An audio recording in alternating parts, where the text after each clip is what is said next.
नमस्कार विद्यार्थियों, जय हिंद, वंदे मातरम। कैसे हैं आप सभी लोग? हमें आशा है कि आप सब बहुत ही अच्छे होंगे।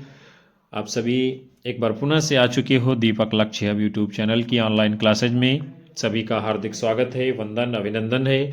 आपके मध्य में हम महत्वपूर्ण हिंदी साहित्य इतिहास के वैकल्पिक प्रश्नों की श्रृंखला को लेकर उपस्थित हैं, जो आप सभी के लिए KVS, CNBS, DSSS, SSB, EMRS, UPTGT, PGT, LT, GIC, GDC वह सभी परीक्षाओं में महत्वपूर्ण साबित होंगे। एक बार सेशन को आप सभी लाइक, कमेंट कर शेयर कर दीजिए। चैनल के ऊपर पहली बार आए हैं तो सब्सक्राइब करिए, बेल आइकन दबाइए ताकि आपको भी आने वाली कक्षाओं का नोटिफिकेशन मिलता रहे। तो चलिए बगैर किसी इंतजार के शुरुआत करते हैं आज के पहले प्रश्न के साथ में। चंचल किशोर सुंदरता की करती रहती रखवाली, मैं वो हल्की सी मसलन हूँ जो बनती कानों की लाली। ये संवाद किसका है? चिंता, इड़ा, श्रद्धा, लज्जा। चंचल किशोर सुंदरता की करती रहती रखवाली, मैं वो हल्की सी मसलन हूँ जो बनती कानों की लाली। ये किसका संवाद है? तो आपका उत्तर होगा विकल्प डी, यानी कि लज्जा का ये संवाद है। आगे बढ़ते हैं हम सभी लोग। आपका अगला प्रश्न है, भक्ति आंदोलन पर किस कवि ने गंभीरता से विचार किया है? मुक्तिबोध, रघुवीर सहाय, राजेश जोशी, ओम प्रकाश वाल्मीकि। मोस्ट इंपॉर्टेंट प्रश्न आप सभी के सामने है। भक्ति आंदोलन पर किस कवि ने गंभीरता से विचार किया है? तो आप लोगों का जवाब है विकल्प ए, तो बिल्कुल ठीक माना जाएगा। मुक्तिबोध जी ने भक्ति आंदोलन पर गंभीरता से विचार किया है। आगे बढ़ेंगे हम सभी। वस्तुतः मुक्तिबोध हिंदी साहित्य के पहले आलोचक हैं जिन्होंने भक्ति आंदोलन की एक महत्वपूर्ण धारा निर्गुण भक्ति के अवसान का सवाल उठाया है। किसका? निर्गुण भक्ति के अवसान का सवाल उठाया है मुक्तिबोध जी ने।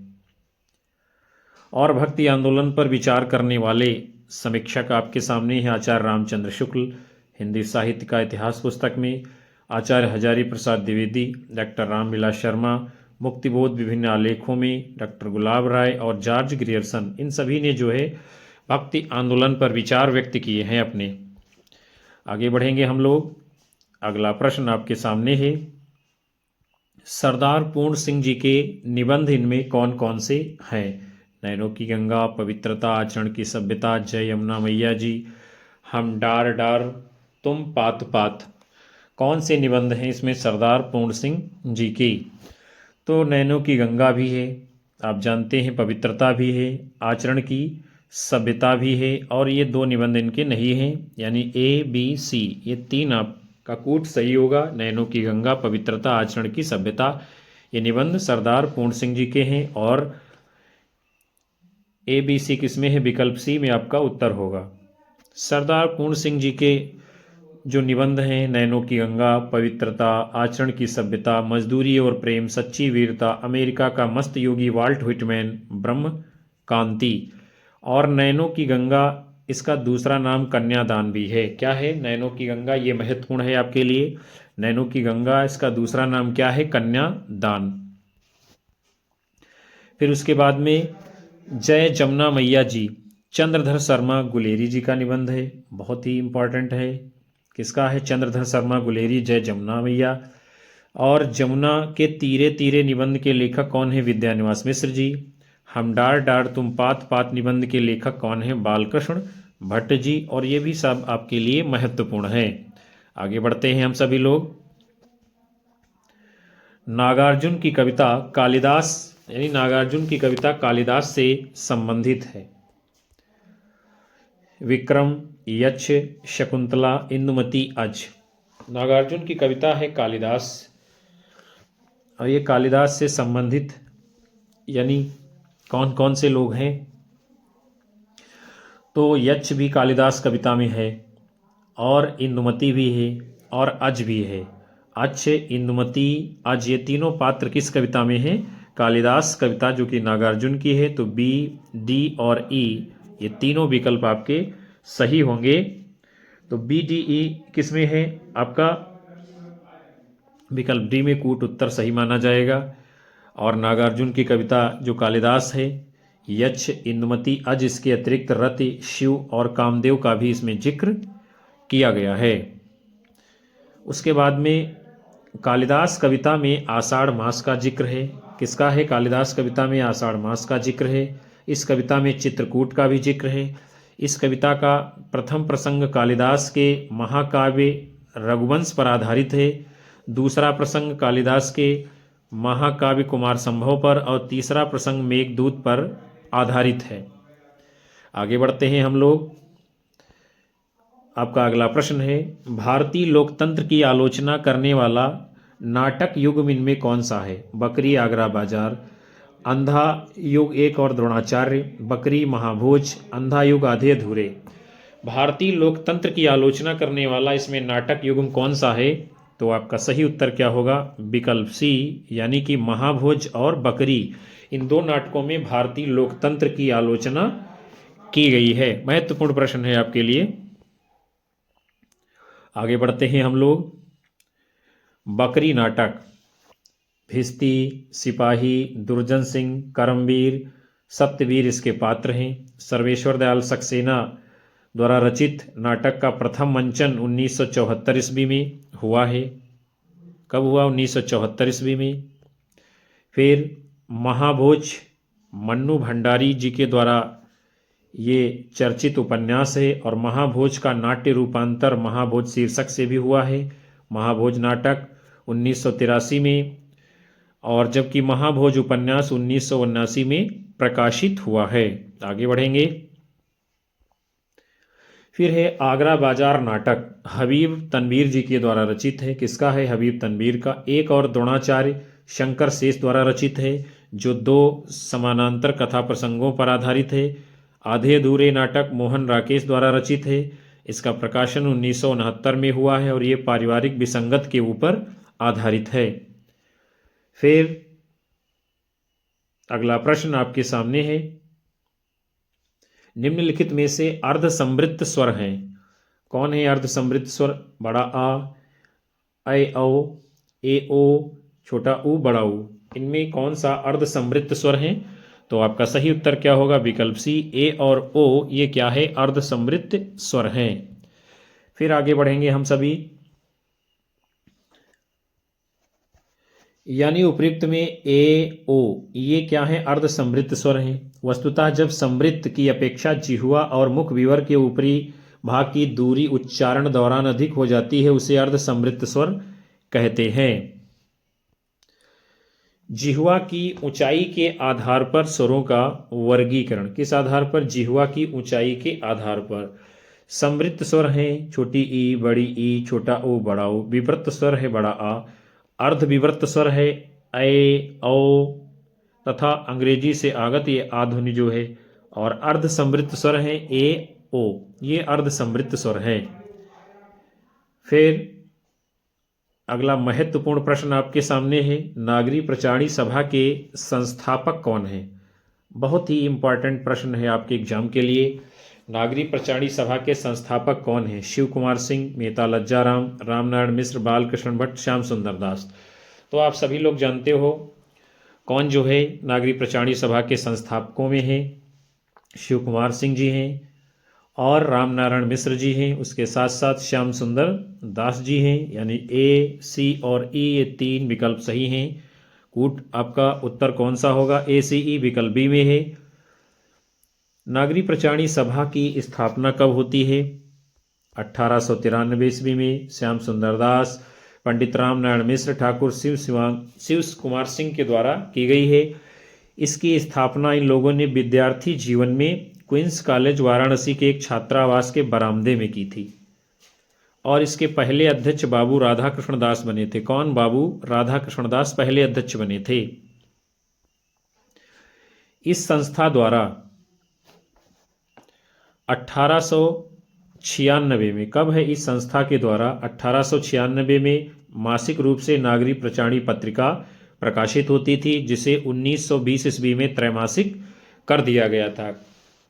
1920 में इसे त्रैमासिक कर दिया गया, यानी 3 महीने में एक बार निकलती थी। उसके बाद में नागरी प्रचारणी सभा का योगदान जो रहा है, हस्तलिखित ग्रंथों की खोज हुई है। हस्तलिखित ग्रंथों की खोज हुई है। हिंदी विश्वकोश तथा हिंदी शब्द सागर का प्रकाशन, हिंदी विश्वकोश तथा हिंदी शब्द सागर का प्रकाशन यहीं से हुआ है। पारिभाषिक शब्दावली का प्रणयन भी यहाँ से हुआ है। पुस्तकालय, आर्य भाषा पुस्तकालय का निर्माण भी इसके द्वारा किया गया है। फिर आगे बढ़ते हैं हम लोग। अगला बहुत ही शानदार प्रश्न आपके सामने है, इंपॉर्टेंट प्रश्न आपके लिए है। प्रिप्रवास का प्रथम सर्ग एक ही छंद में रचा गया है, वो छंद कौन सा है? शार्दूल, विक्रीडित, द्रुत विलंबित, मंदाक्रांता, बसंत तिलका। प्रिप्रवास का जो प्रथम सर्ग है वो एक ही छंद में रचा गया है, और वो छंद कौन सा है?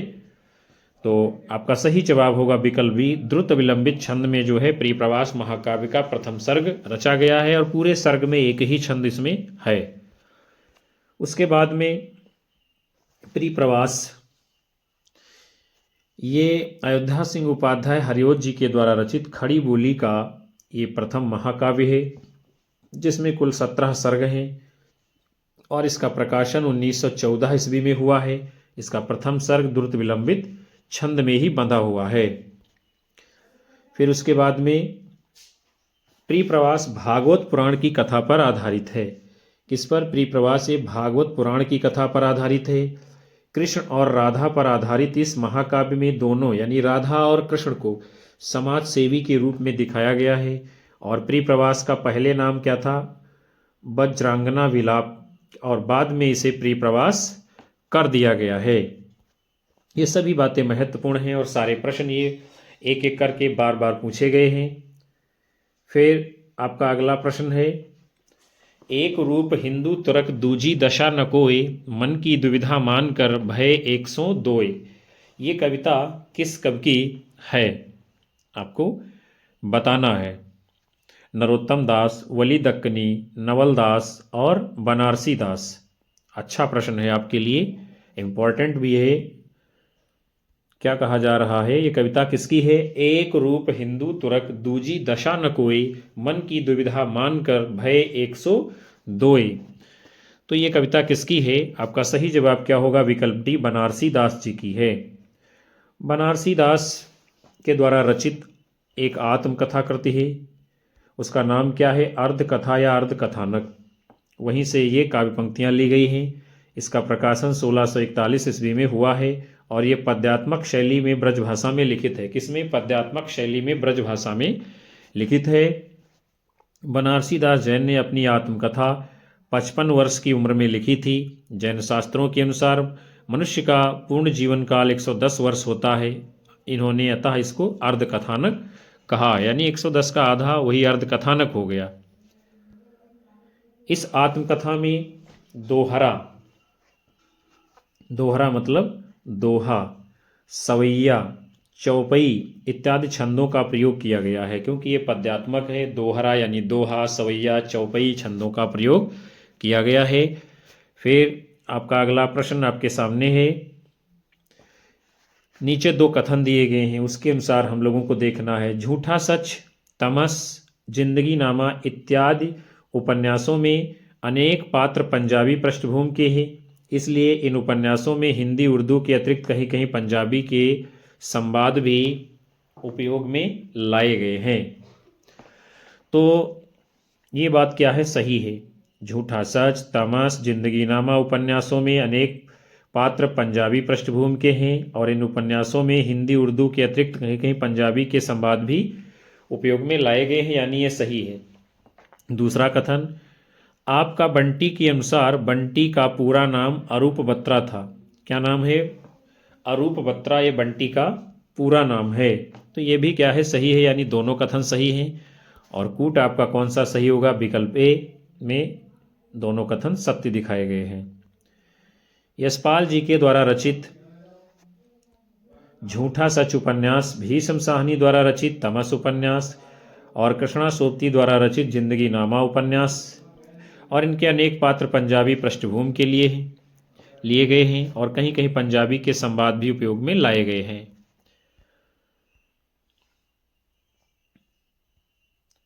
आपका बंटी मन्नू भंडारी का उपन्यास है। किसका है? मन्नू भंडारी का उपन्यास है और ये बाल मनोविज्ञान पर आधारित है। और इस उपन्यास के पात्र बंटी का पूरा नाम अरूप बत्रा है। इसके पिता का नाम अजय बत्रा और माता का नाम शकुन है।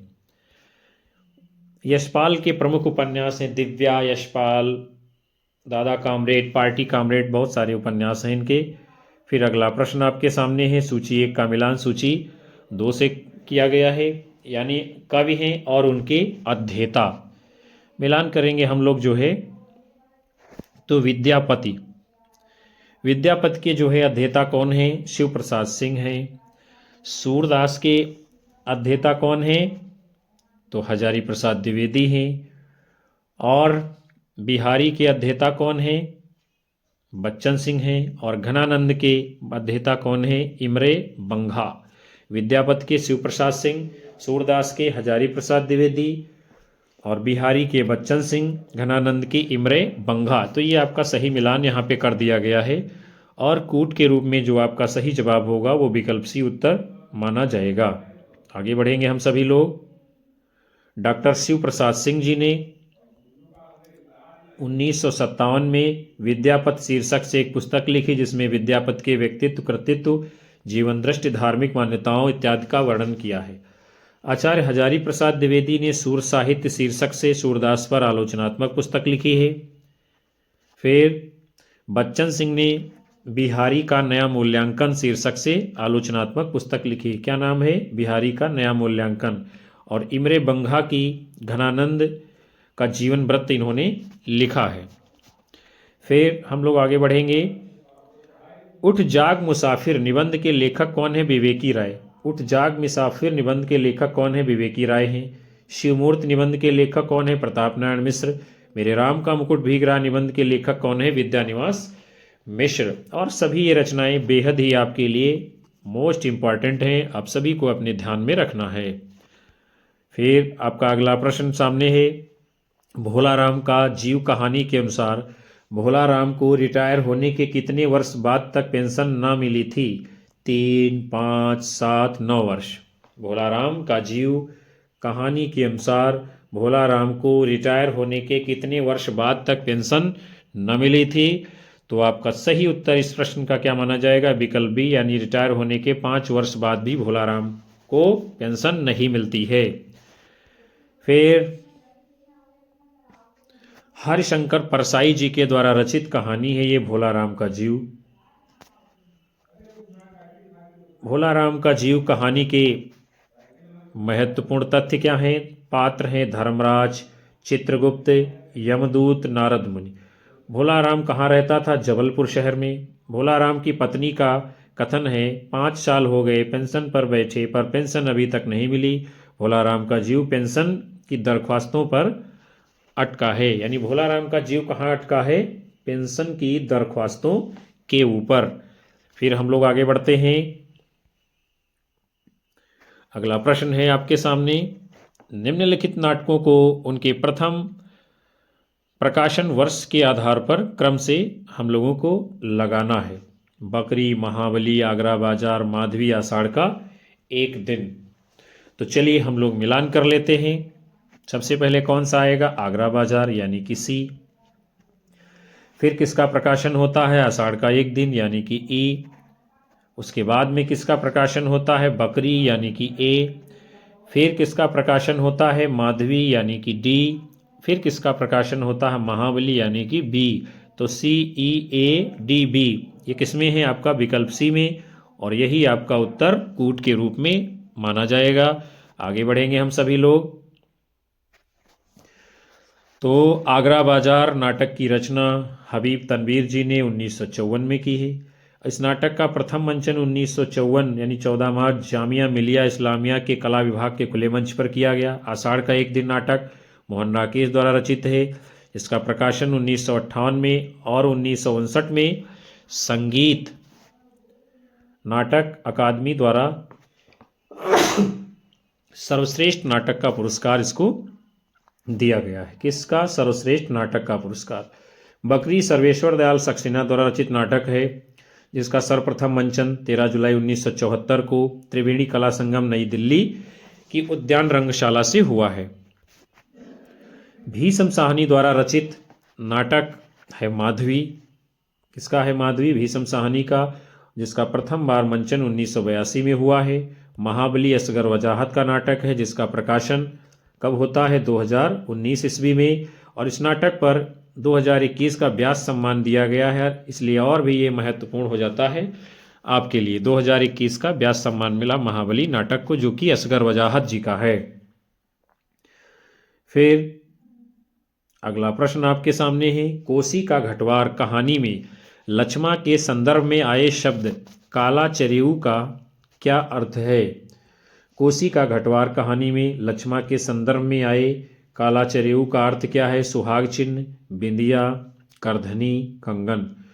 कोसी का घटवार कहानी में जो लक्ष्मा है उसके संदर्भ में जो आया शब्द है काला चरेऊ, इसका अर्थ क्या है? विकल्प ए यानी कि सुहाग चिन्ह।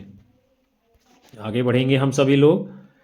कोसी का घटवार कहानी किसकी है? शेखर जोशी जी की है। प्रकाशन 1958 में हुआ है। उसके बाद में कोसी का घटवार कहानी के साथ में क्या ये कहानी संग्रह भी है? कहानी भी है और कहानी संग्रह भी है। फिर इस जो है कोसी का घटवार कहानी संग्रह जो है, इसमें कौन कौन सी कहानियां हैं? दाज्यू, उस्ताद, कवि प्रिया, बंद दरवाजे, खुली खिड़कियां, किंकरोमी जनार्दन, कोसी का घटवार, जी हजूरिया, पद्मा की कहानी, शुभो दीदी और बदबू। ये सभी कहानियां किसमें हैं? कोसी का घटवार कहानी संग्रह में संग्रहित है। फिर हम लोग आगे बढ़ते हैं। अगला प्रश्न है, सूफी प्रेम आख्यानक रचना नहीं है। कौन सी नहीं है? श्याम सगाई, इंद्रावती, यूसुफ जुलेखा, हंस जवाहिर। तो आप सब इसका उत्तर जानते हो, कौन सी रचना नहीं है सूफी प्रेम आख्यान की? तो आपका सही जवाब क्या होगा? विकल्प ए, श्याम सगाई। ये सूफी रचना नहीं है, बाकी सारी है।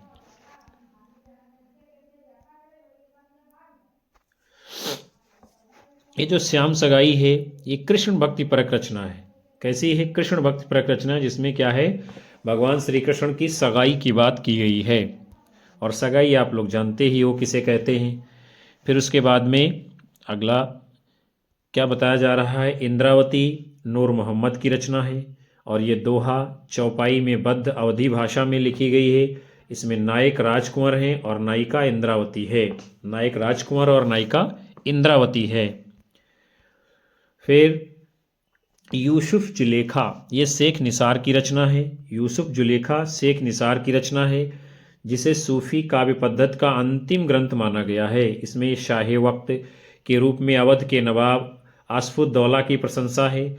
हंस जवाहिर कासिम शाह की रचना है, जो दोहा चौपाई में और अवधी भाषा में बद्ध रचना है ये। फिर उसके बाद में आपका अगला प्रश्न सामने है, परिंदे कहानी के प्रारंभ में अंग्रेजी भाषा में एक उद्धरण है, यह किस लेखक का है? परिंदे कहानी के प्रारंभ में अंग्रेजी भाषा में एक उद्धरण है, यह किस लेखक का है? अंतोन चेखव, कैथरीन मैन्सफील्ड, जा पाल सात, ओ हेनरी। तो परिंदे कहानी के प्रारंभ में अंग्रेजी भाषा में एक उद्धरण है, वो किसका है? तो विकल्प बी आपका सही उत्तर होगा, यानी कि कैथरीन मैन्सफील्ड का उद्धरण है दिया गया इस कहानी में। और वो उद्धरण है क्या, वो भी हम लोग देख लेते हैं। क्या कहा है? Can we do nothing for the dead and for a long time the answer had been nothing. ये कथन है कैथरीन मैन्सफील्ड का इस कहानी में। परिंदे कहानी के संदर्भ में अन्य बातों को हम लोग जान लेते हैं। तो सबसे पहले हम लोग पात्रों की बात करते हैं इसके। Latika, Sudha, Karimuddin, Julie, Hubert, doctor Mukherjee, father Elmond, Girish Negi. Kumaon regiment में कैप्टन थे कौन? गिरीश नेगी। कहाँ थे? कुमाऊं रेजिमेंट में। लतिका ने अपनी जेब से लिफाफा निकालकर जूली के लिए तकिए के नीचे रख दिया। तो प्यारे विद्यार्थियों और साथियों, आज के इस महत्वपूर्ण सत्र को हम यहीं पर विराम दे रहे हैं, जिसमें आप सभी लोगों ने हिंदी साहित्य के वैकल्पिक प्रश्नों के महत्वपूर्ण मॉडल पेपर को देखा जाना समझा। हमें उम्मीद है ये सेशन आप सभी लोगों को पसंद आया होगा और यहाँ से कई सारे प्रश्न आपकी आने वाली परीक्षाओं में बनेंगे। सेशन को लाइक करिए और कक्षा को आप लोग हाइप अवश्य किया करिए। आप सभी लोगों का प्यार मिलता रहेगा और हम आपको अनवरत रूप से कक्षाएं देते रहेंगे। उन सभी साथियों का भी हार्दिक आभार और धन्यवाद जो प्रतिदिन आकर के अंत तक सेशन को वॉच करते हैं। हम मिलेंगे आपको पुनः से नए मॉडल पेपर में। तब तक के लिए आप सभी को नमस्कार, जय हिंद, वंदे मातरम, बाय बाय, शुभ रात्रि आप सभी लोगों को विद्यार्थियों।